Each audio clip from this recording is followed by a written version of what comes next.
Did you know that there were professional women's baseball teams in the late 1800s and 1900s?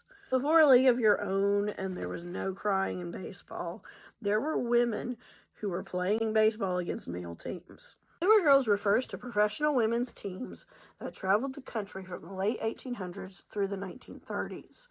These teams, they sometimes traveled through Appalachia and played games, and they played in Appalachian connected regions.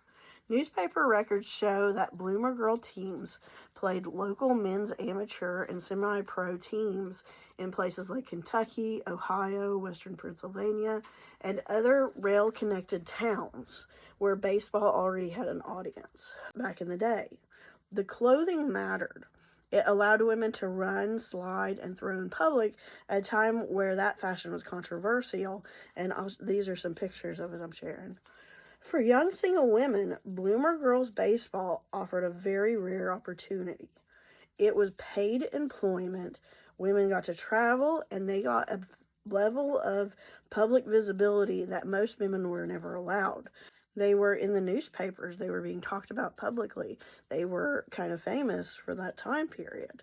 While many teams were organized out of major cities like New York and Boston, and if you look at Appalachian newspapers and you find news articles about these teams, they usually say it was New York. These teams, they regularly played against local men's teams as they moved through smaller towns, including some Appalachian communities. The games were popular entertainment and they often drew really large crowds, but the reactions were really mixed.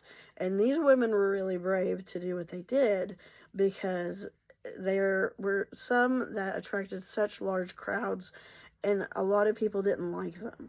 A lot of people looked down on them, especially for being single women and dressing the way that they did.